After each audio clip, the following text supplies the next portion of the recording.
Branham a tout dit. Maintenant, observez. Il y a 7 sauts, ou 7 étapes dans ce grand plan de la rédemption. Vous avez compris la rédemption, non? J'ai fait la différence entre l'histoire de l'humanité et l'histoire de la... Maintenant, nous parlons de la rédemption. Amen. C'est pourquoi nous avons écrit 7 sauts de la rédemption. Amen, amen. Il y a 7 quoi? 7 sauts relatifs à la rédemption. Donc quand nous avons écrit, ce n'est pas nous, c'est Branham qui a parlé. Il y a 7 sauts liés à la rédemption. Relatifs à la rédemption. 7 sauts relatifs à la rédemption. Cet esprit de Dieu, nous voyons cela.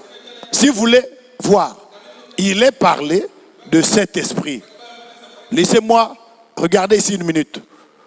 Au chapitre 5, verset 6. Et je vis au milieu du trône, et des 4 êtres vivants, et au milieu des anciens, un agneau qui était là comme immolé. Il avait 7 cornes, et 7 yeux, qui sont les 7 esprits de Dieu, envoyés par toute la terre. Donc il lit là où nous avons lu. Quels sont ces 7 esprits? Ce sont ces 7 messagers.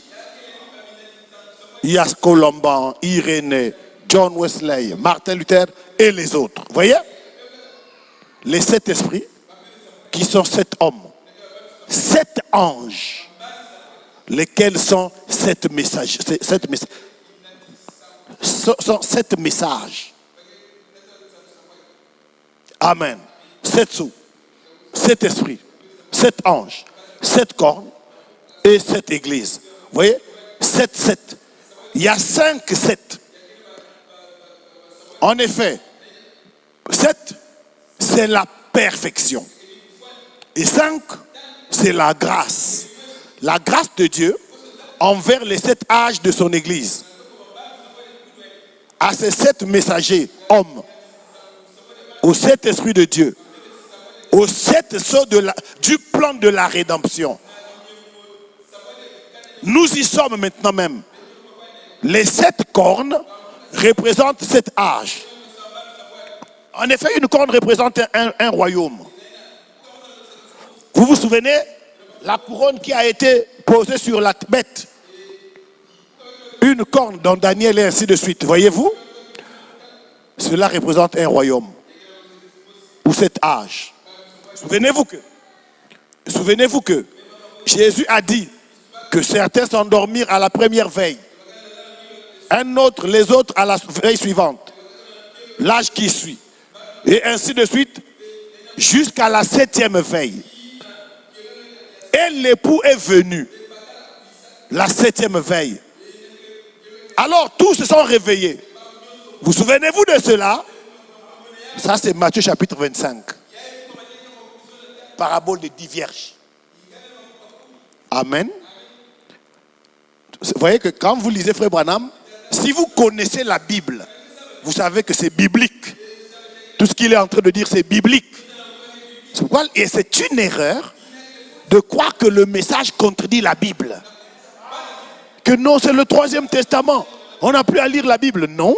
Si tu veux comprendre le message, lis la Bible. Le message t'explique la Bible. La Bible devient un nouveau livre. Tu ne vas plus lire la Bible avec ton intelligence. L'Esprit de Dieu t'éclaire. Les symboles ont une signification. Tu sais que les cornes parlent de ceci. Tu sais que ainsi de suite parle de ceci. C'est ça que les prédicateurs pentecôtistes, c'est-à-dire des églises de réveil, ne comprendront pas. Par manque d'humilité. Au lieu de lire Branham, ils ont leur propre conception. Ils vont dans les instituts bibliques pour aller étudier des livres écrits par des gens qui n'ont pas de révélation. Et ils prennent ça et ils viennent prêcher à leurs églises. Mais eux-mêmes et les églises sont dans l'erreur. Mes amis, ce n'est pas parce que quelqu'un va à l'église. Non. À l'époque de Jésus, les gens allaient à l'église. Quand Jean-Baptiste prêchait, les gens allaient à l'église. Quand Jésus est monté au ciel, Le Saint-Esprit est venu, les gens allaient à l'église. Mais il n'y a que les élus qui ont suivi Jean-Baptiste. Il n'y a que les élus qui ont suivi Jésus. Il n'y a que les élus qui ont suivi les apôtres. C'est pourquoi Jean-Baptiste a été combattu, a été tué. Jean-Baptiste a été tué. Lui, le prophète. Qui l'a tué? Des gens qui connaissaient la parole. Des juifs qui ne l'aimaient pas. Jésus était la parole. Qui l'a tué? Des gens qui connaissaient la parole. Les apôtres prêchaient la parole. Qui les a tués? Des gens qui allaient à l'église, connaissaient la parole. Quand nous prêchons le message, qui nous tue, qui nous calomnie, qui nous insulte, des gens qui vont à l'église. Je vais vous montrer, où frère Madame dit que quand Dieu répand l'inspiration pour rassembler l'épouse, or ce qui rassemble l'épouse, ce sont les tonnerres. Et quand l'inspiration des tonnerres descend, il n'y a que les élus qui reconnaissent ça. C'est Branham qui a dit ça. Je vous le montrerai. J'ai prévu de le dire ce soir, si Dieu m'en accorde le temps. S'il n'y a pas le temps, on passe. Mais vous savez que je ne vous mens pas. J'ai tout ça. Déjà, les anciens savent. C'est des choses que j'ai lues par le passé. Amen, amen. Maintenant, écoutez. Pourquoi j'ai lu Apocalypse chapitre 5 et Apocalypse chapitre 10? Soyez attentifs. Les sept. Et le dernier de ces sceaux, quel est le dernier des sceaux? Le septième sceau. Laissez-moi vous lire le septième sceau. Prenez Apocalypse chapitre 8. Mercredi, j'ai un peu expliqué. Je peux reprendre si vous voulez. Rapidement. Le livre de l'Apocalypse, chapitre 1er. C'est la présentation de l'auteur. C'est la promesse. C'est l'auteur qui se présente lui-même. On voit un homme au milieu des chandeliers. Et il tient dans sa main 7 étoiles. Et il donne le mystère des étoiles. Apocalypse, chapitre 2 et chapitre 3. 7 âges de l'église. C'est-à-dire les lettres aux 7 églises. Écrit à l'ange de l'église d'Éphèse. Écrit à l'ange de l'église de Smyrne. Écrit à l'ange de l'église de Pergame. Écrit à l'ange de l'église de Thyatire. Écrit à l'ange de l'église de Sardes. Écrit à l'ange de l'église de Philadelphie. Écrit à l'ange de l'église de Laodicée. Apocalypse chapitre 2, chapitre 3. Vous lirez ça à la maison. Chapitre 4. Apocalypse. La voix qui parlait à Jean lui dit: monte jusqu'ici. Je vais te montrer la suite des événements. Donc, les chapitres 2 et 3 parlent des choses qui vont se passer dans les églises sur la terre. Pendant les 7 âges de l'église. Dites amen. Ensuite, il lui dit: monte. Il l'élève à un niveau plus haut de la révélation. Il lui montre d'autres choses en lien avec la rédemption. Amen. Mais plus élevé. Et Jean voit alors une porte dans le ciel. Et il voit un trône dans le ciel. Quelqu'un sur le trône. Enveloppé de pierres précieuses. Amen. Les pierres de jaspe et de sardoine. Et il est enveloppé de l'arc-en-ciel. Et autour de lui, 4 êtres vivants. L'un ressemble au lion, l'autre ressemble au veau, le troisième à l'homme, le quatrième à l'aigle. Autour de ces 4 êtres vivants, il y a 24 vieillards. Ou 24 anciens. Amen. Ils sont autour du trône. Et Jean ne voit rien d'autre que ça. Au chapitre 5, la scène est la même, sauf que dans celui qui est la main de celui qui est assis sur le trône, il y a maintenant un livre. Or, souvenez-vous que l'Apocalypse est un livre en symbole. Même quand on dit livre, n'ayez pas dans la tête ça. Le livre n'avait pas cette forme. Le livre a pris des formes au long des âges. C'est pourquoi le mystère du livre, ce n'est pas de comprendre un bouquin. À l'époque de Job, le premier livre de la Bible, il disait, oh, si quelqu'un pouvait prendre mes paroles avec du burin et les graver dans le roc. Le roc, c'était ça, le livre à l'époque de Job. À l'époque de Moïse, quand il est descendu de la montagne, quand dans Exode chapitre 20, le tonnerre a écrit les 10 commandements. Le tonnerre a tonné sur la montagne et que tout le monde tremblait. Il a écrit un livre. Moïse est descendu avec des tables de la loi sous forme de pierre. Mais Moïse dit à Dieu, si tu ne pardonnes pas à ce peuple, efface mon nom du livre que tu as écrit. Le nom de Moïse n'était pas dans les tables. Il descend avec des tables, mais il dit à Dieu, efface mon nom de ton livre. De quel livre s'agit-il?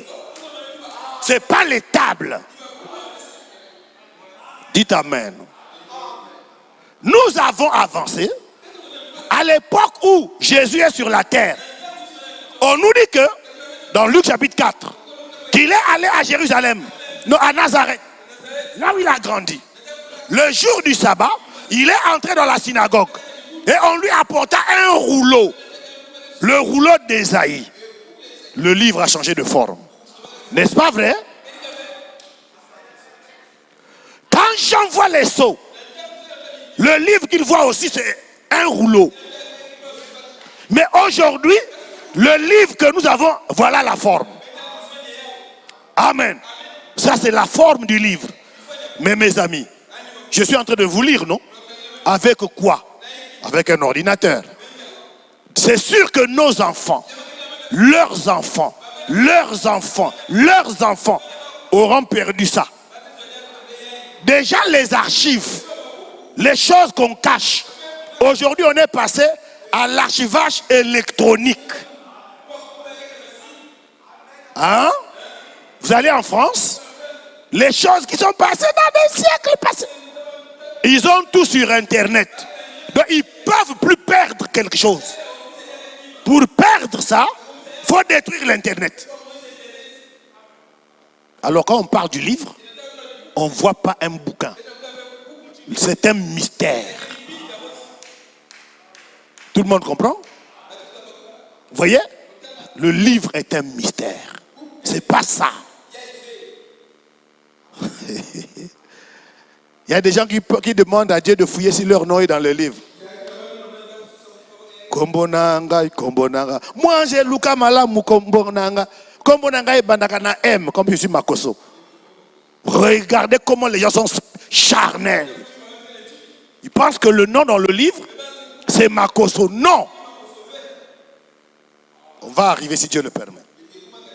Donc, le dernier et le 7e de ces sceaux, quand ils sont ouverts, ça se trouve dans Apocalypse 10. J'ai dit, lisons le 7e sceau. Donc, chapitre 5, c'est le livre.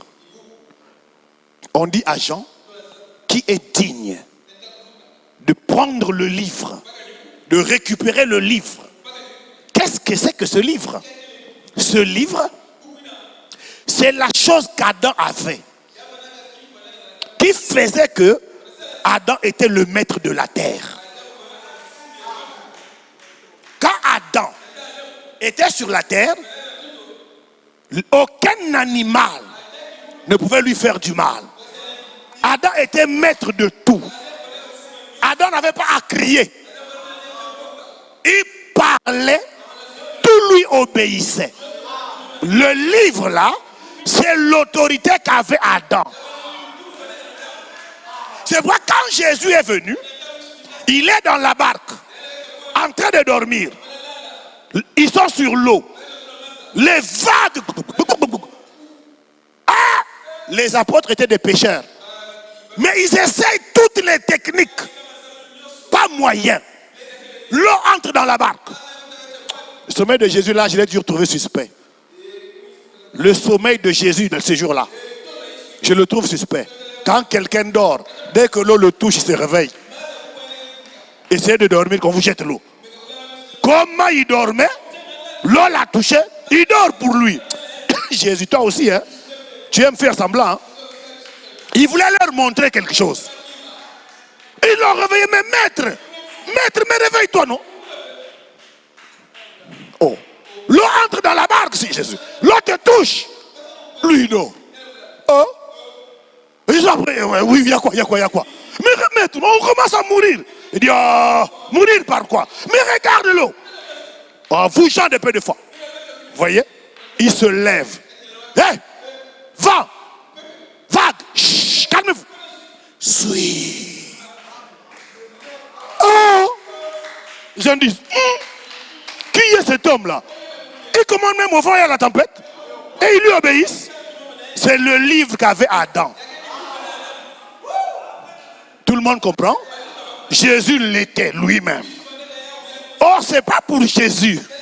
C'est pour les enfants d'Adam. Alléluia.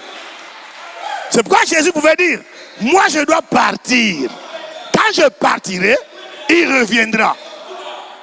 Et l'ange puissant, quand il descend, c'est pour amener le livre à l'homme. Est-ce que vous comprenez? Alors sortez des idées charnelles, de la compréhension charnelle de la Bible. La Bible dit, la Bible dit, la Bible. Est-ce que tu comprends la Bible? Vous avez pris la Bible comme une récitation. La Bible dit, la Bible dit, la Bible dit. Récitation. Vous la comprenez? Pour la comprendre, il faut que les os soient brisés. Dites amen. Et Dieu a brisé les os. Et il a donné au 7e ange. Alléluia. Amen. Et ceux qui ne nous comprennent pas, oh c'est les branhamistes, et c'est les branhamistes, ils sont des autres. Non, nous on n'est pas des autres. Nous connaissons les choses de Dieu. C'est nous qui aimons Dieu. Parce que nous traitons avec lui. Amen.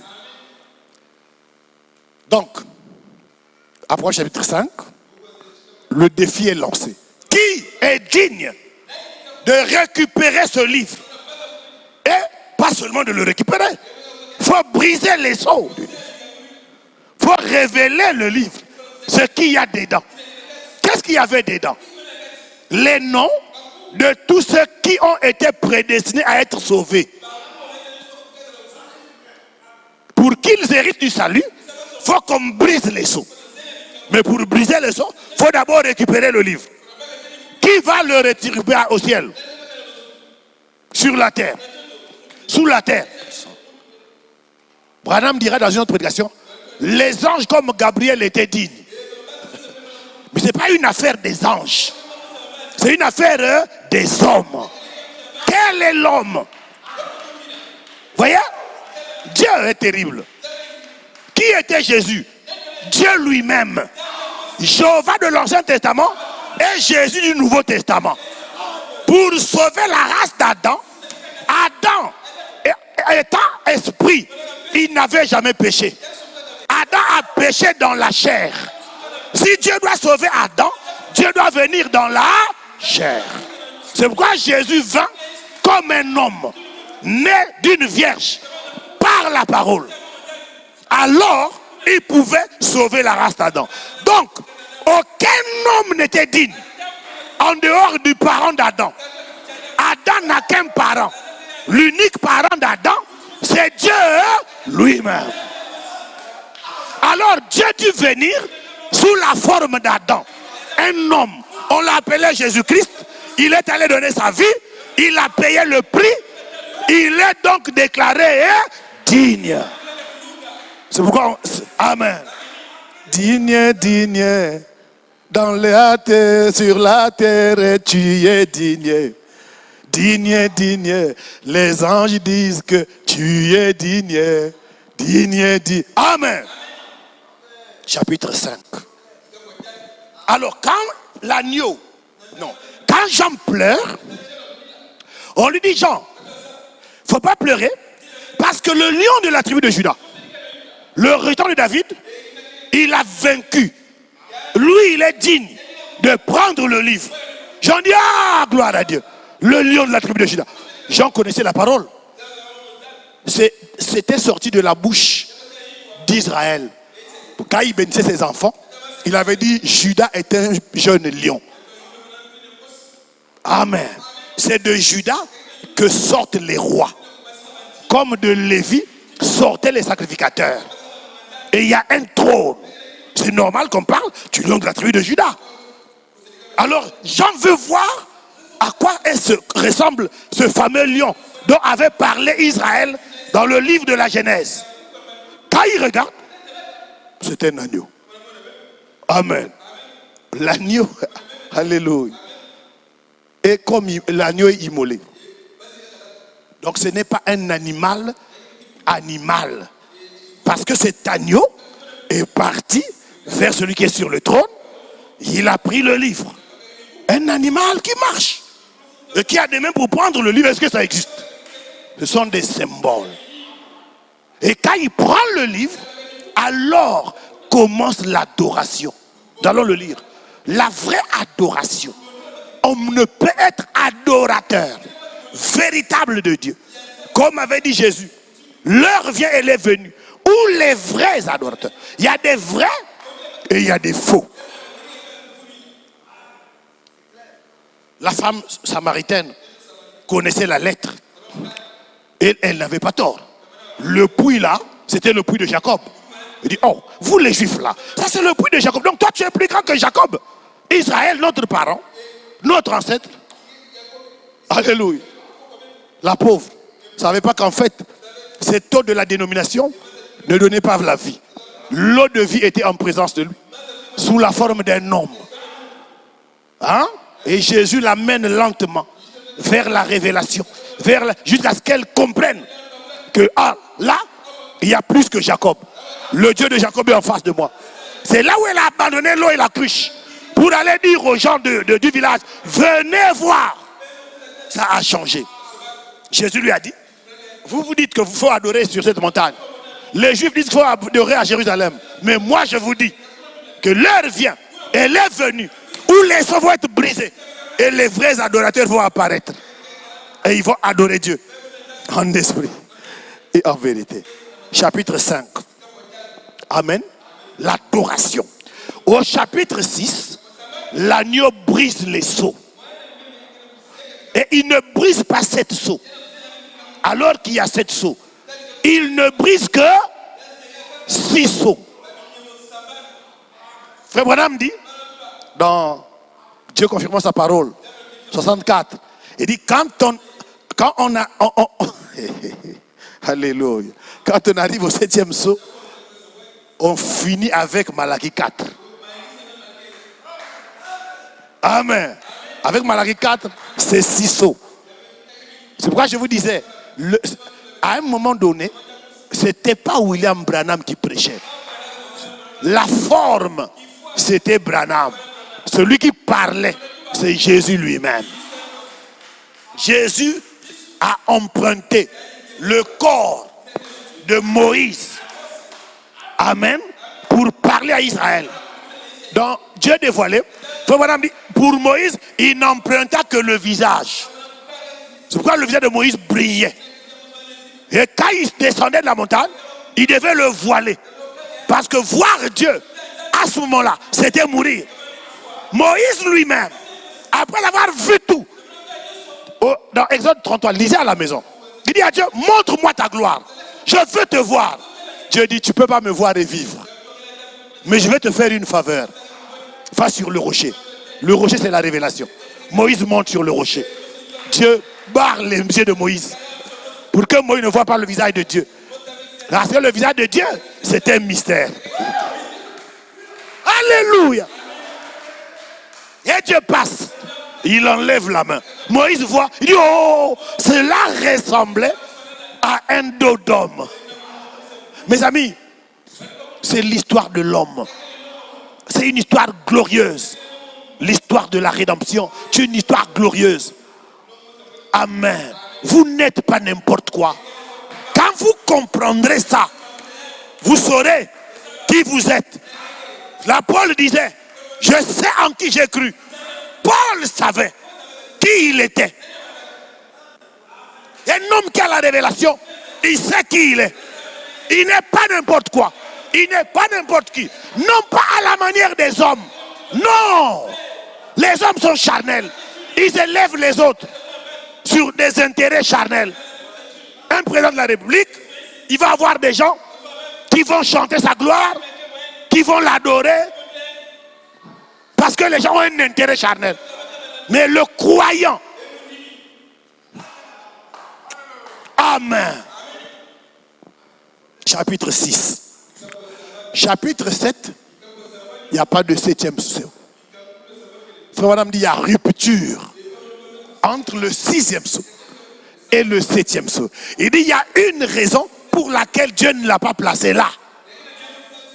Au chapitre 7 d'Apocalypse, il n'y a pas de suite entre les 6 premiers sauts et le 7e. Parce que le 7e saut est le mystère. Le grand mystère. 7e saut.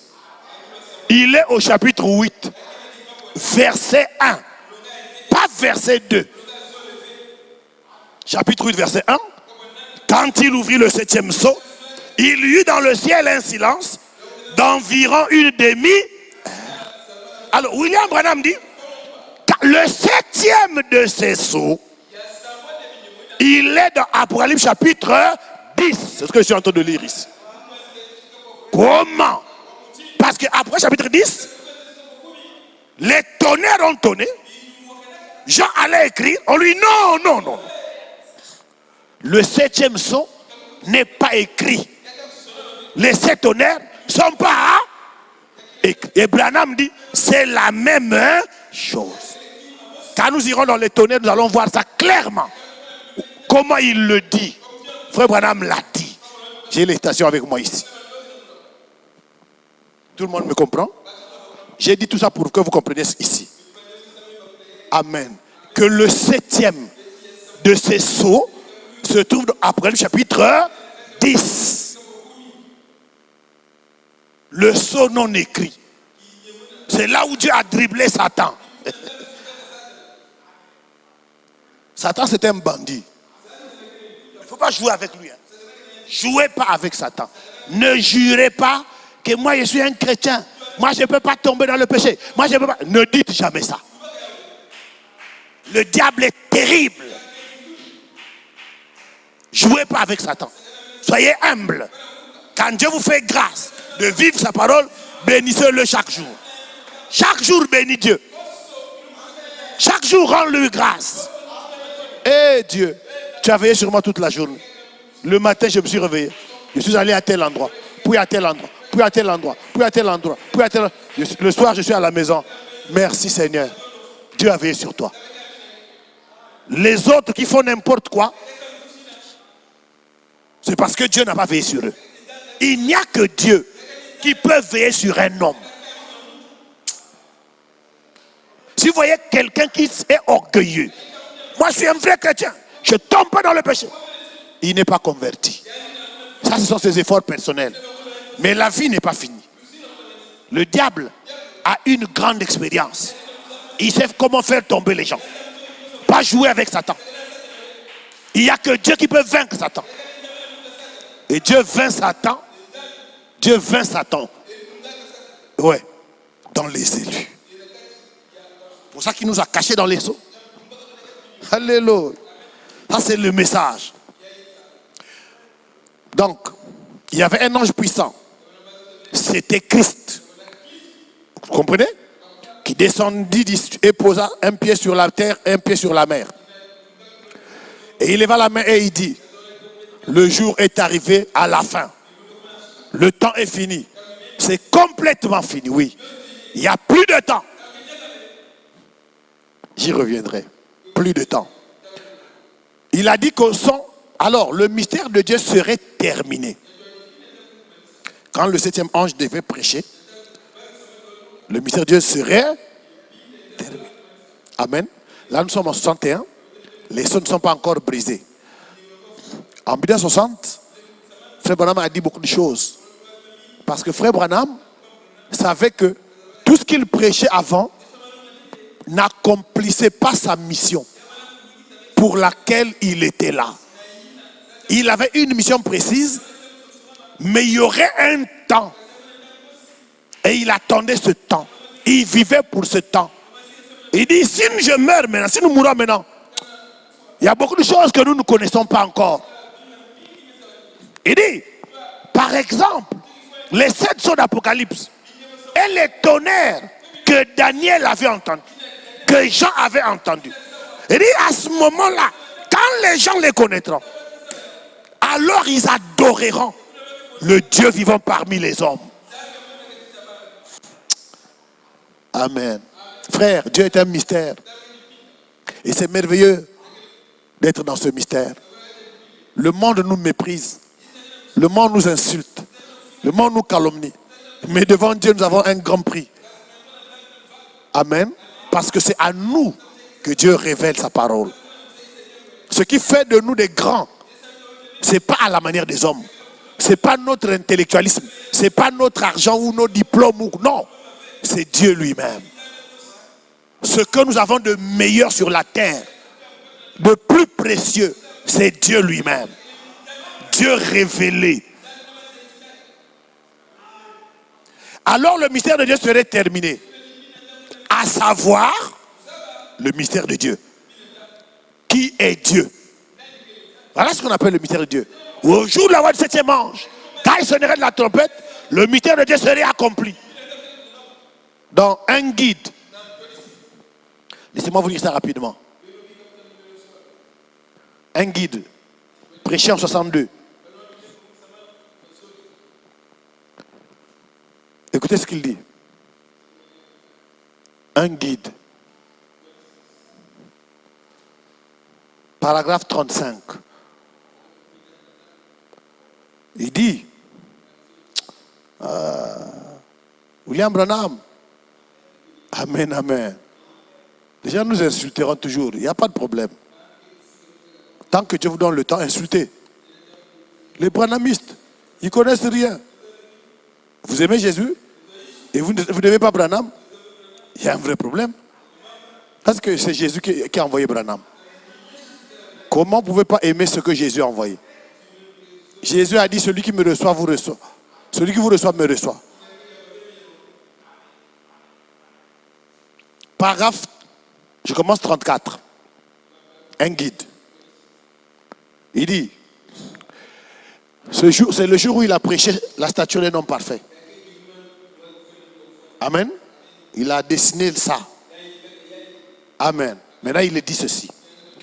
Alors que les églises d'aujourd'hui rejettent cela, comment pouvons-nous nous attendre à jamais aller au ciel? Alors que le Saint-Esprit nous a été envoyé comme guide, nous allons accepter un cardinal. Cardinal. Chez les catholiques, vous connaissez ça, non? Un évêque, surveillant général, ou quelqu'un comme ça pour nous guider. Alors que le Saint-Esprit nous a été donné pour nous guider.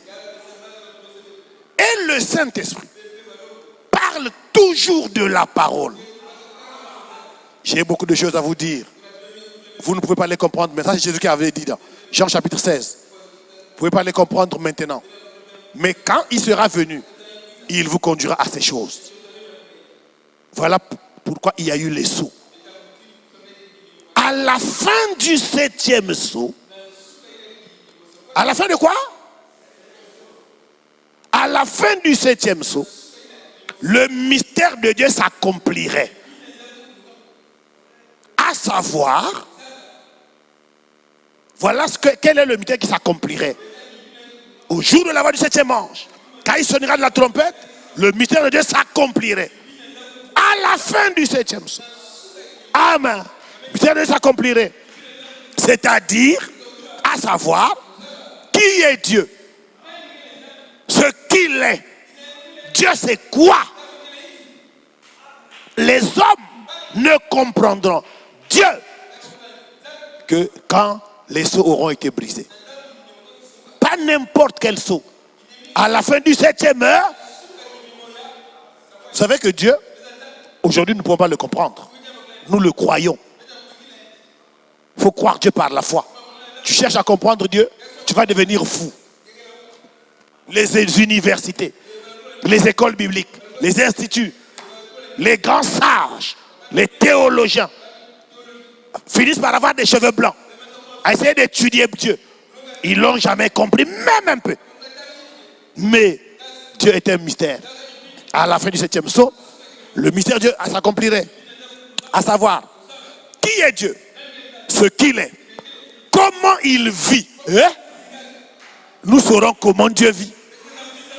Sa nature, son être. Dites Amen. À ce moment-là, vous êtes censé être tout en haut ici. Et dit, quand le 7e jour sera fini, nous aurons fini ces vertus de 1 Pierre. Et nous serons ici. Là. Dans l'âge du Saint-Esprit. Là où le Saint-Esprit vous révèle les choses. Et où la charité vient vous coiffer. Amen.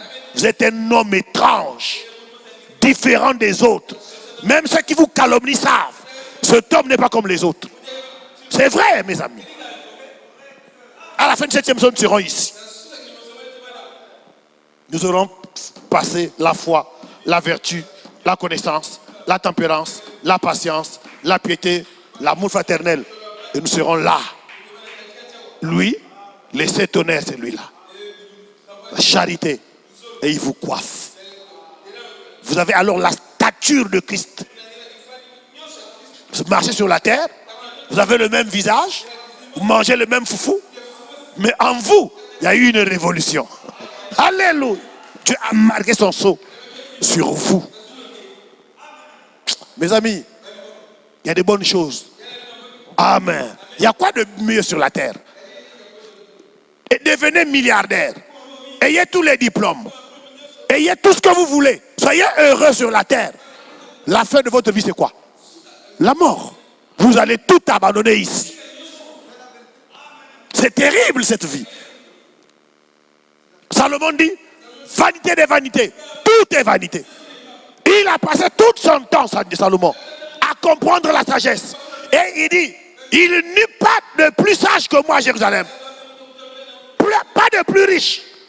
Jésus lui-même a témoigné, dit, même Salomon, dans sa gloire, n'a pas été revêtu comme les listes que Dieu rêvait.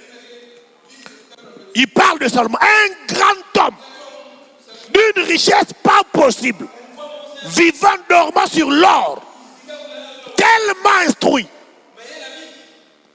Quand il devint roi, Dieu lui dit, demande ce que tu veux. Il dit, mon père était guerrier. Il a vaincu les royaumes, il a fait ci, il a fait ça. Moi, je suis un jeune homme. J'ai à cœur de bien conduire ton peuple. Alors, je te demande une seule chose. Donne-moi la sagesse. Dieu dit, quel enfant? Tu ne veux pas la richesse? Tu ne veux pas la force armée? Comme tu as demandé la sagesse, je te donne le reste. Salomon est le fils de David dans le naturel. C'est un type de Jésus-Christ. Dieu lui donna un don de discernement qu'il n'y avait nulle part ailleurs. Un soir, 2 femmes à la maternité ont mis au monde des enfants parce qu'elles dormaient ensemble. L'un des enfants est mort. Alléluia. Celle qui avait l'enfant mort a pris son mort cadavre, il l'a amené là-bas. Il a pris l'enfant vivant. Après le matin, celle qui avait... Oh, l'enfant mort, laisse-moi mon enfant.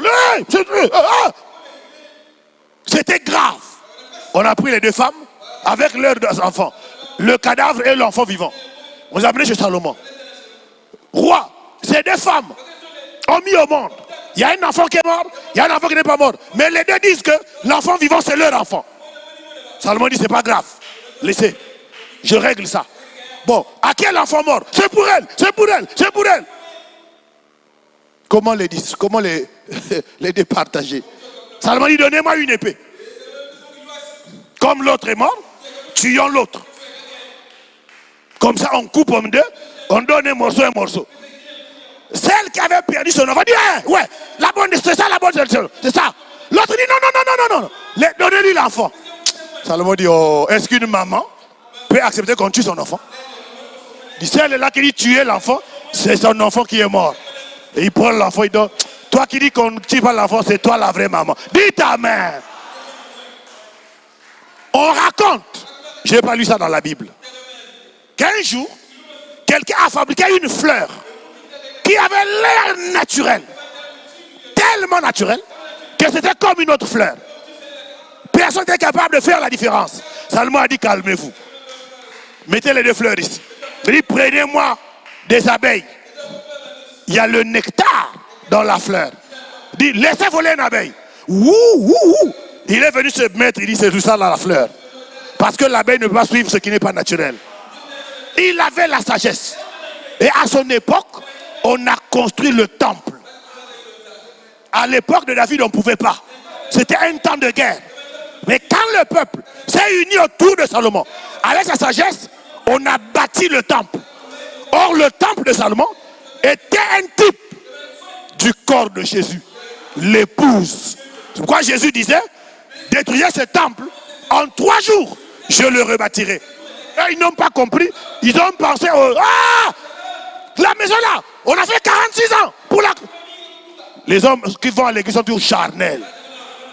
Jésus ne parlait pas de ça. Il parlait de son corps. Et son corps, c'est pas ce qu'on a tué là-bas.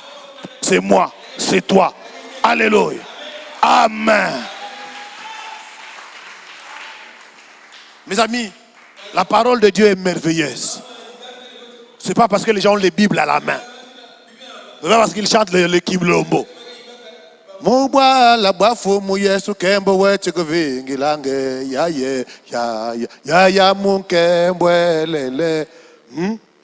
tu vas aller là-bas. Alléluia. C'est pour les élus. Amen. C'est difficile d'avancer, vous voyez? C'est trop beau. Alors nous saurons qui est Dieu, ce qu'il est, comment il vit, sa nature, son être. À ce moment-là, vous serez là tout en haut ici. Voyez, nous amener à la pleine stature des fils et des filles de Dieu.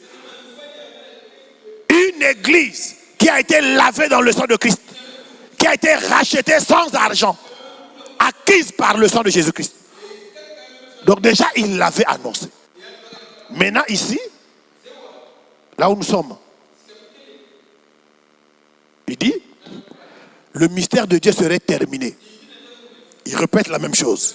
Savoir qui est Dieu. Comment il fut manifesté. Comment, après que ce sceau fut ouvert, comment nous avons maintenant commencé à comprendre de quelle manière il était le Fils de Dieu. Il était Dieu lui-même fait chair. Et la révélation de qui il est.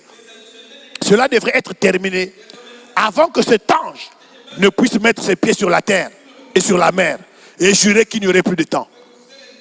Quand ce moment arriverait, il dit, nous avons déjà entamé cela maintenant même. Amen. Je vous montrerai que Frère Branham a dit beaucoup de choses sur lui-même et sur après lui. Nous allons voir ça. Beaucoup de choses ont commencé sous son ministère, mais n'ont fait que commencer. De les gens qui sont arrêtés avec William Branham et qui sont mis à l'adorer n'ont rien compris. Parce que Jean, aujourd'hui, est sur la terre. Il doit aller vers l'ange. Il doit prendre le livre. Il doit l'avaler et devenir le livre. Quand Branham prêchait, j'étais là. Il n'était pas là. Comment je comprends? L'ange est ici. Dites Amen. Chaque Jean va aller vers l'ange. Branham dit, je dois me ressusciter avec les gens à qui j'ai prêché.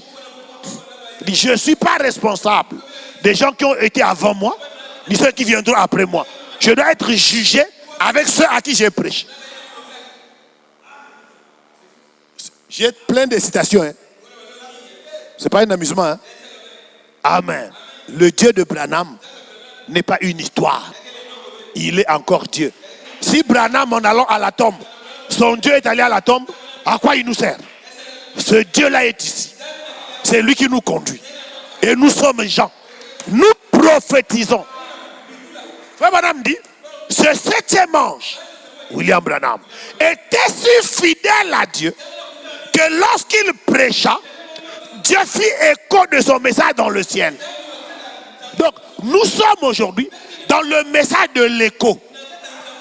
Qu'est-ce qu'un écho? L'écho, c'est votre voix qui se répercute au loin. Alléluia. Nous sommes en train de répercuter l'écho de la parole révélée. Nous ne nous sommes pas bloqués, non. Nous avançons. Mais nous ne pouvons pas contredire ça. Parce qu'au jour d'Élie, lorsque Jézabel a fait tuer Naboth, qui a refusé de vendre la vigne de ses pères, le roi Akab, son palais était mitoyen de la propriété de Naboth. Le roi voulait avoir beaucoup d'espace comme un roi pour planter des arbres, avoir de l'air. Il a dit à Naboth, Naboth, vends-moi ça. Naboth lui dit, l'héritage de mes pères, de mon père, je ne vendrai pas. Toi, mon ami, ne vends pas l'héritage de ton père, Jésus-Christ, la parole. Il ne faut jamais vendre ça. Naboth refusa. Le roi est rentré tout triste. La reine lui dit, tu as quoi? C'est la reine qui commandait. Une femme dominatrice, Jézabel, d'une beauté diabolique. C'est sa beauté qui a tourné la tête au roi. Mais c'est elle qui commandait. Idolâtre. Elle entraînait tout le pays dans l'idolâtrie. Parce que tout ce qu'elle disait, le roi faisait. Il tremblait. Il dit, tu as quoi? Ah, chérie, laisse. Mais quoi? Naboth ne veut pas me vendre. Ça veut dire quoi? Toi, tu es roi. Et puis Naboth. Et tu es roi. Toi là. Tu ne peux pas prendre. Attends. Il a appelé ce gars. Allez me tuer Naboth. Tuez-le. On a tué Naboth. Elle est arrivée. Écoute, la vigne t'appartient. Tu ne payes même pas. Gratuit. Naboth est mort. Quand il a tué Naboth, le prophète Élie est venu. Il lui a dit, de la même manière que tu as tué Naboth, tu n'auras pas de sépulture. Les chiens mangeront ta chair, lécheront ton sang. Amen. Déjà, il a parlé. Un prophète a parlé. Les prophètes vont venir derrière, ne peuvent pas contredire. Élie est parti. Michée est venu. Après Élisée, il y a eu Michée. Les prophètes de la femme là, on dit au roi, va faire la guerre, tu vas gagner. Tous disaient la même chose. Malheureusement pour ce roi, il avait appelé un autre roi appelé Josaphat. Josaphat était un vrai croyant. Mais parce que le royaume d'Akab brillait, prospérait, à cause de la prospérité, il est devenu ami d'Akab. Akab est un rétrograde qui avait abandonné Dieu. Quand les prophètes ont dit oui, alléluia, alléluia. Comme les prédicateurs d'aujourd'hui, ils ne prêchent que ce qui est bon. Dieu va te bénir, vous allez vous marier, Dieu va vous élever. Ils ne prêchent pas le péché, ils ne prêchent pas l'autre que ça. Bande de prophètes d'Akab, avec des grands noms reconnus dans le monde entier. Ils prêchent sur les télévisions, ils prêchent sur l'internet, tout le monde les connaît. Mais Michée, un inconnu, personne ne le connaissait. C'était lui le vrai prophète. C'est pas ce qui attire les regards. Josaphat, un élu, il y a quelque chose en lui qui fait que quand quelque chose est faux, il le sent. Il dit à Akab, dis-moi. Donc il n'y a que ça comme prophète dans le pays. Akab dit, oh, les meilleurs sont là. C'est eux. Ça c'est l'apôtre un tel. Ça, c'est le bishop intel. Ça, c'est la prophétesse. Le roi dit non, parle pas comme ça. Y a-t-il pas un autre? Oh, il reste seulement les branhamistes. Il y a un gars là vers Faubourg là. Alléluia. Il reste que eux. Ils calomnient, ils déchirent tout. Il y a seulement Michel là-bas. Je ne l'aime pas. Pourquoi? Oh, il prêche les femmes ne doivent pas porter les pantalons, les femmes ne doivent pas mettre des rouges à lèvres, les femmes ne doivent pas mettre des vernis. Je ne les aime pas. Akab dit non. Roi, ne parle pas comme ça.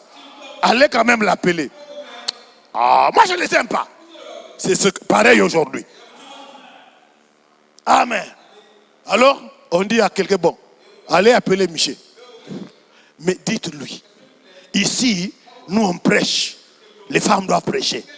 Les femmes doivent être en pantalon cigarette. Les femmes doivent tout ça.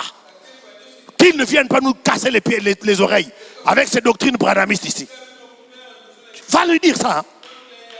Le gars est arrivé. Bon, Michel, lui, il n'obéit qu'à Dieu.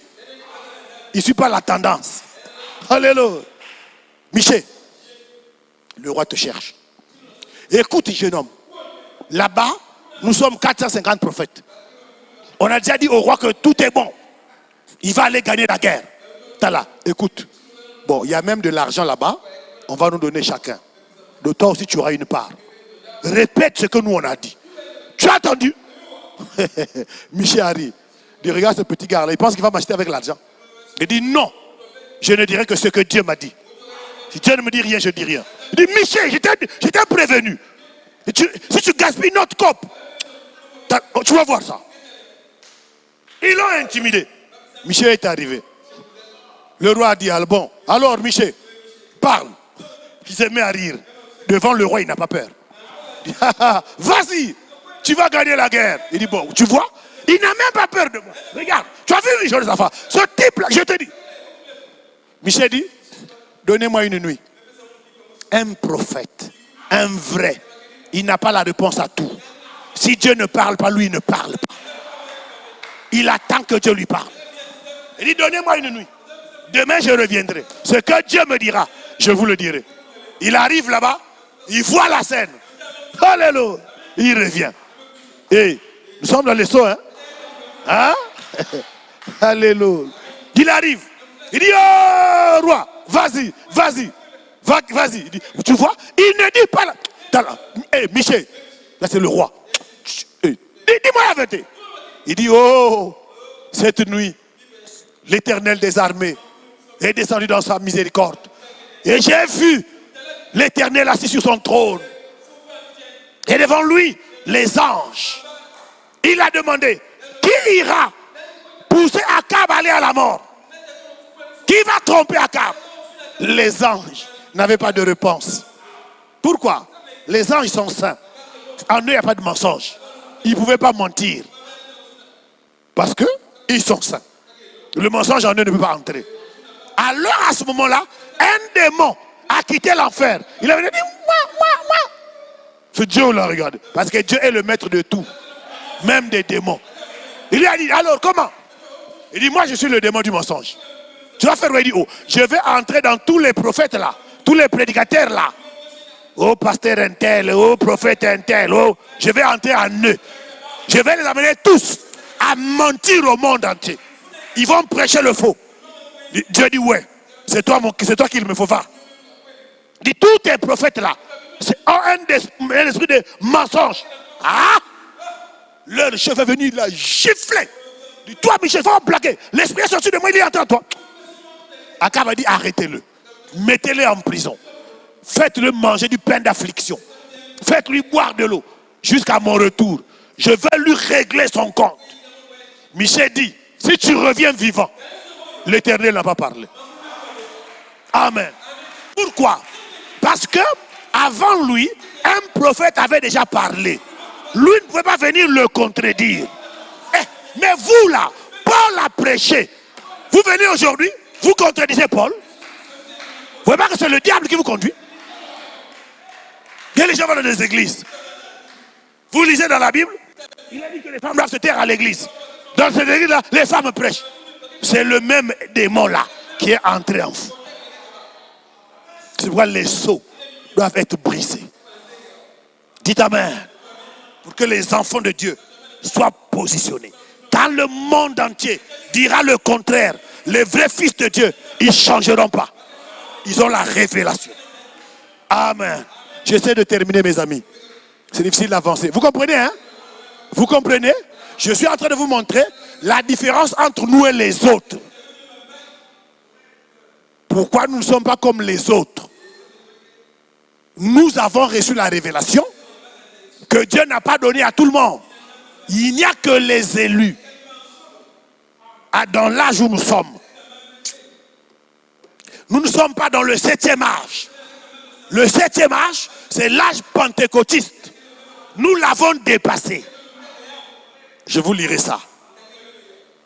Amen. Vous savez, frère Branham dit, quand il prêchait ça, il dit, il y a des choses qui choquent les catholiques. Quand Luther est sorti, ça a choqué les catholiques. Quand Wesley est sorti, ça a choqué les luthériens. Vous voyez? Quand les pentecôtistes sont arrivés, ça a choqué les wesleyens. Et quand la parole avance, ceux qui n'ont pas compris le prophète sont choqués. Ils pensent, oh, mais qu'est-ce qu'il dit? Mais c'est écrit. Vous voyez? Dites Amen. Quand j'ai commencé à prêcher les tonnerres à Pierre Majesté, en 2007 je crois, je disais aux frères, ce que je vais prêcher va vous choquer. Amen, amen. Soyez pas choqués. C'est la parole de votre Père. Je n'invente rien. Si Branham était ici, il dirait Amen. C'est ça qu'il a prêché. Je vous ai montré même comment il a dit, ce n'est pas moi physiquement qui montrerai Jésus. Le message le fera. Parce que Dieu a acheté des pasteurs jeunes comme votre pasteur. Ils vont prendre la parole et la prêcher jusqu'à ce que Jésus vienne. Donc ne soyez pas choqués. C'est la parole de Dieu ici. Amen. Je termine. Le dernier d'entre eux, d'entre les sceaux. Donc le 7e sceau. Apocalypse chapitre 8, verset 10, verset 1. Le dernier d'entre eux, c'est Apocalypse 10. Le dernier sceau, c'est quoi? Apocalypse 10. Or, le dernier sceau, c'est Apocalypse 8, verset 1. Qui peut lire? Un bon lecteur, là, rapidement. Lisez-moi ça. Un frère, une sœur, quelqu'un qui est rapide. Lisez Apocalypse chapitre 8, verset 1. Juste le verset 1. Apocalypse chapitre 8, verset 1. Oui, vas-y.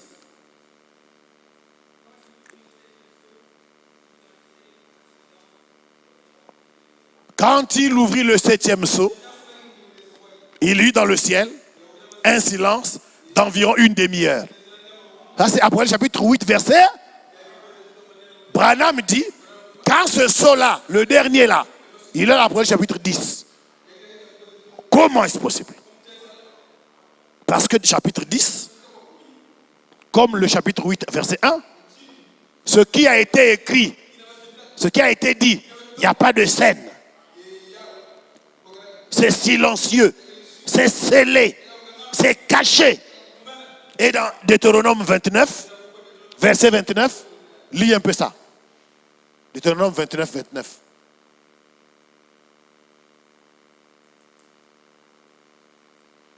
Amen. Je l'ai lu ce matin. Verset 29. Lis comme un homme. Lis comme un homme, mon ami. Vas-y. Les choses cachées sont à l'Éternel, notre Dieu. Oui. Les choses révélées sont à nous et à nos enfants, Oui. à perpétuité, afin que nous mettions en pratique toutes les paroles de cette loi. Dites Amen. Il y a des choses cachées. Il y a des choses révélées. Amen. Dieu cacha ce qui est caché à lui seul. Ce qui est révélé aux hommes. Amen. Et les hommes? Amen. Laissez-moi terminer. Le dernier d'entre eux, c'est Apocalypse 10. Un pied sur la terre et sur la mer. Le temps est terminé. La rédemption est terminée. Et maintenant, il vient comme le lion. Autrefois, il était agneau. Maintenant, il vient comme le lion de la tribu de Juda. Amen. Maintenant, laissez-moi en lire le reste. Je termine. Hein. Je pourrais ainsi vous l'apporter très vite. Le verset 8. Et quand il eut pris le livre, les 4 êtres vivants et les 24 anciens se prosternèrent devant l'agneau, tenant chacun une harpe et des coupes d'or remplies de parfums, qui sont les prières des saints. Maintenant, c'est le temps où tout doit être dans l'adoration. Vous comprenez ça? Quand les sceaux sont brisés, tout doit être dans l'adoration. Souvenez-vous-en. C'est comme c'est opportun. Bon, ne manquons pas ceci. Écoutez attentivement. Quand tous les mystères de l'âge de l'Église sont terminés, quand tous les mystères des plans de la rédemption, ces 7 sceaux furent ouverts, tout de suite après cela, maintenant observez, c'est le temps pour tout ce qui est au ciel, tout ce qui est sur la terre, d'adorer Dieu. Dites Amen. L'adoration est dans les sceaux. Parce que les rédempteurs, la rédemption, quand Frère Madame dit, quand nous arriverons au ciel, nous chanterons l'hymne de la rédemption. Et les anges ne comprendront rien. Parce que ce thème n'est pas à eux. Ils diront, oh, mais ils chantent quoi? Eux là-bas, ils chantent, Saint, Saint, Saint l'Éternel. Saint, Saint, nous chanterons la gloire de Dieu, son amour, sa bonté, sa miséricorde qui nous ont sauvés. Et ils diront, oh, mais ils chantent quoi? Ils ne comprendront pas. Toi, je vais chanter. Si maya bonne tolami, toko yemba lo yembo, ya libiki na biso, bangelou bako kamwa. Les anges seront étonnés. Quand nous serons sauvés, après notre enlèvement, nous chanterons l'hymne de notre rédemption. Et les anges seront étonnés.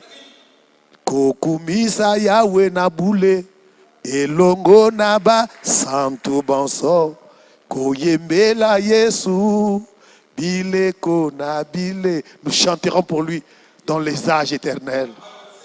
Alléluia. Oh Dieu, je m'arrête parce que le temps est passé. Sinon, j'avais quelque chose d'autre à vous lire ici. Amen. Je crois que je vais m'arrêter là pour aujourd'hui. Amen, amen.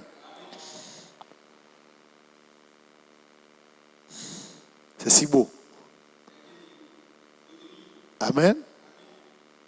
Je devais lire quelque chose ici, mais bon, je crois que je vais m'arrêter là. Donc, qu'est-ce que nous retenons ce soir? Nous retenons que Apocalypse chapitre 5 et Apocalypse chapitre 10, que nous avons lu ensemble. En résumé, qu'est-ce que les 7 sceaux ont révélé? Les 7 sceaux ont révélé 2 choses. La première chose que les sceaux ont révélé, c'est le cheminement du diable dans le temps. Comment le diable, depuis l'Éden jusqu'à la fin, a travaillé. Satan, s'il vient ici, disant, je suis Satan, tout le monde va fuir. Qu'est-ce qu'il a fait? Il est sorti sur un cheval blanc pour tromper les gens. Les gens ont dit, ça c'est le Saint-Esprit. Est-ce que vous comprenez? Dans les églises, commencez par le pape, il est habillé en blanc. Avec une drôle de canne à la main. Une grosse croix. Alléluia. Un truc blanc là. Il est blanc. Quand il apparaît, les foules, oh, le Saint-Père. C'est un trompeur. Ça a quitté le pape. C'est entré dans les églises de réveil. Partout. Oh, c'est le pasteur un tel qui prêche. C'est un grand pasteur. Tout ce qu'il prêche est faux. Mais qui fait ça? Satan. William Branham dit, dans les églises, on adore le diable. Parce que Dieu est la parole. Dès que vous reniez un iota de la parole, vous adorez le diable. Donc le premier mystère des sceaux, c'est qu'il a dévoilé Satan.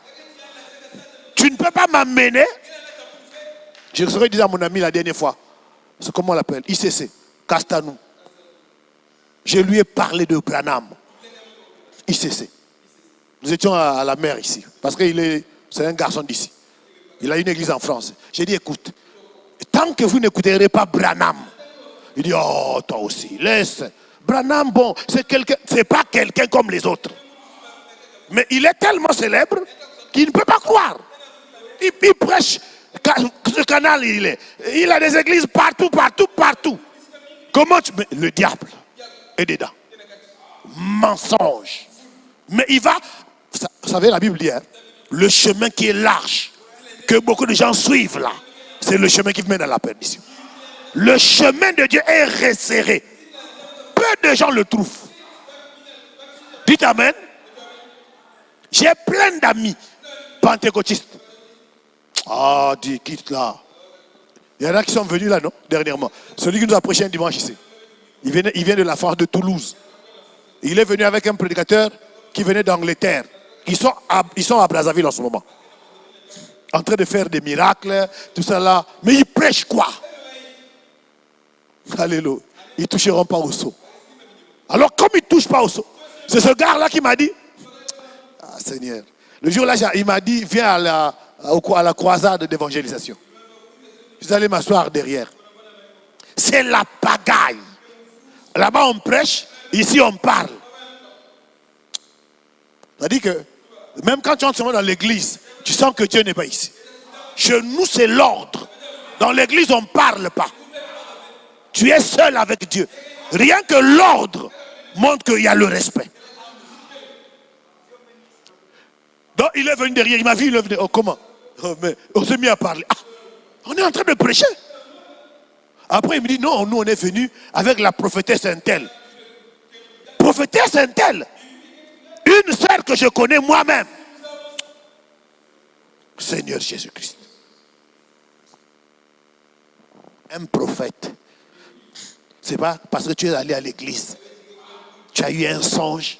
Oh, je suis prophète. Si on peut taper les gens, on va prendre la chicotte, on tape ces gens-là. Un prophète est prophète depuis le ventre de sa mère. Il commence à faire des visions quand il est tout petit. Donc même là où il grandit, il marque les gens. Les gens savent, Moanina, alléluia. Ça c'est un prophète.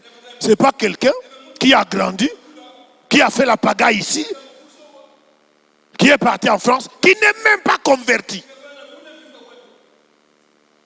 Ça dit que ces gens-là, ils n'ont même pas la crainte de Dieu. Prophétesse. Ah, okay. Tu n'as pas un autre titre à lui donner. Prophétesse. N'importe quoi. Un prophète, il vit dans deux mondes. Un prophète, il est avec vous, il n'est pas avec vous. Pendant qu'il vous parle, il est dans une autre sphère. Il monte plus haut que tout le monde. Il va prendre les choses de ta vie qui sont cachées là-bas. William Branham ne priait pas en imposant les mains aux malades. Il le faisait parfois, mais la plupart du temps, il ne le faisait pas. Pourquoi? Il suffisait que le secret de ta vie soit dévoilé, la maladie s'en va. Parce que Satan, quand il est dévoilé, il n'a plus de force. Prophétesse. Ah, n'importe quoi. Je leur explique, ils ne comprennent pas. Je comprends. Ce n'est pas leur faute. C'est Satan qui est révélé par les sceaux. Satan s'est déguisé en ange de lumière. En France, j'ai vu plein d'églises où les mamans, excusez-moi, de Kinshasa, tu vois la femme avec le maquillage, les ongles là comme le diable. C'est elle la visionnaire. Seigneur. C'est elle qui impose. C'est-à-dire que quand quelqu'un impose Moutou, tu sens que c'est des mains souillées. Tu as envie de prendre une épée, tu coupes ces mains-là. C'est elle qui impose les mains aux gens. Ah! Le Dieu saint. Et les gens vont prier là-bas. Ces femmes-là sont dangereuses. Qu'est-ce que c'est? Le diable. Les sceaux nous l'ont révélé. Quand nous on regarde, ça c'est Satan. Alléluia. Tu peux leur expliquer, ils ne comprendront pas. Pourquoi? Parce qu'ils ne sont pas élus. Ça, c'est le premier enseignement des sceaux. Les sceaux ont dévoilé Satan dans son agissement. Satan, Paul dit, il se déguise en homme de lumière. Il est déguisé. Vous voyez, on dirait que c'est Dieu, mais Dieu n'est pas là. Premier enseignement des sceaux. Le deuxième enseignement des sceaux, c'est Dieu lui-même qui s'est révélé. Dieu révélé dans la race des hommes. Et ça, c'est plus difficile à croire. Quand Dieu vient parmi les hommes, comment Dieu peut prendre un homme né d'un père et d'une mère, né dans le péché, Dieu lui-même, il l'élève à la dimension de Dieu. C'est ça qui a tué Corée et Dathan. Ils ne comprenaient pas que Moïse n'était pas comme eux. Il n'y avait pas de Moïse. Dieu dit à Moïse, je fais de ton frère. Moïse dit, Seigneur, je parle pas bien, il dit, calme-toi. Ton frère Aaron, lui il parlera bien.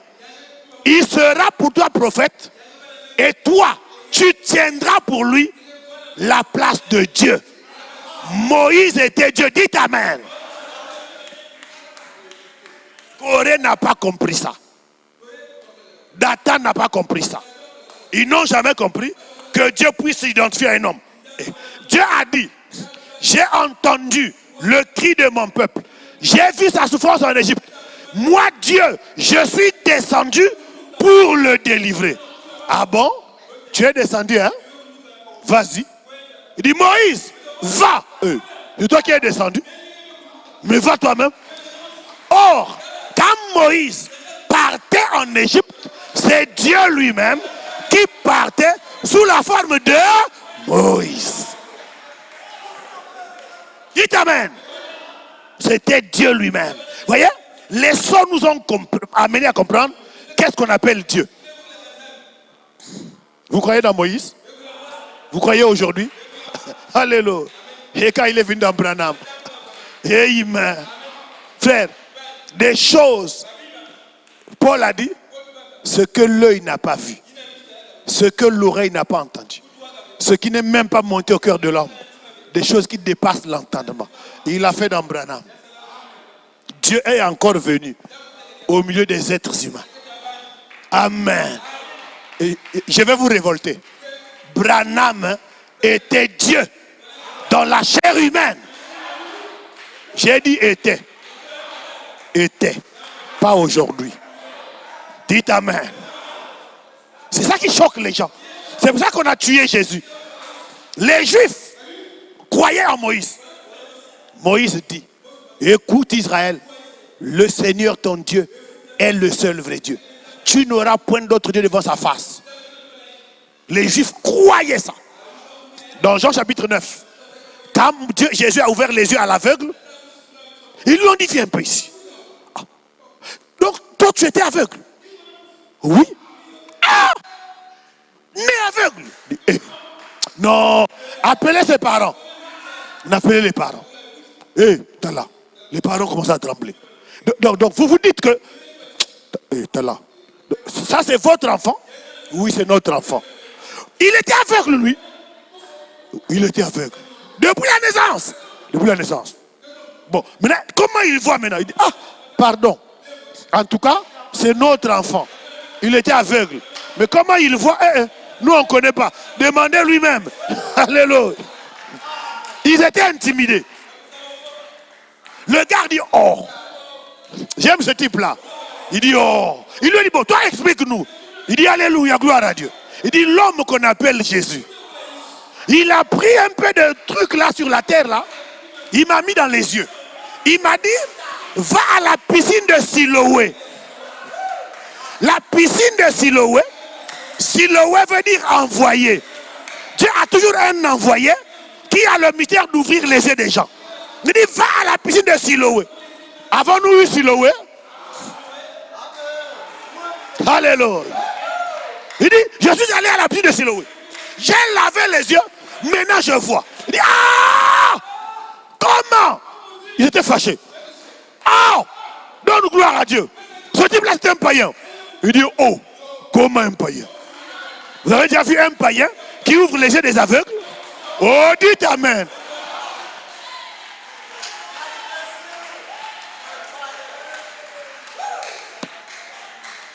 Oh, Jésus est si bon. Alléluia. Amen. Alléluia. J'aime Jésus. Sois loué, papa. Sois adoré. Gloire à Jésus. Amen. Alléluia. Amen. Il leur dit, oh. Vous dites qu'il est payé pécheur. Il est païen. Lui. Ah, avez-vous déjà vu un païen qui ouvre les yeux des aveugles? Avez-vous déjà vu ça où? Demandez aux gens. Alléluia. Demandez les gens à Point Noir.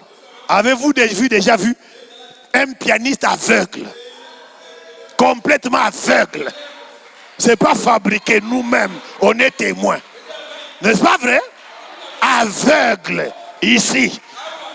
Totalement aveugle. Devant l'église. On lui a imposé les mains. On a enlevé les bandes. Jusqu'aujourd'hui, les deux yeux voient.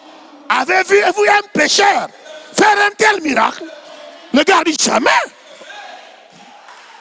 Alors, il leur dit, bon, de quoi? Vous voulez être ses disciples? Il dit, ah, quitte là.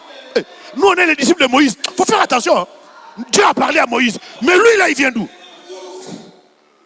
Voyez? Il reconnaissait Moïse. C'était l'histoire. Jésus qui a ouvert les yeux des aveugles, malgré le miracle là.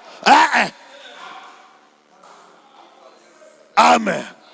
Pourquoi ils l'ont tué? Jésus n'avait pas d'armée. Jésus n'était même pas fort physiquement. C'était un homme seul.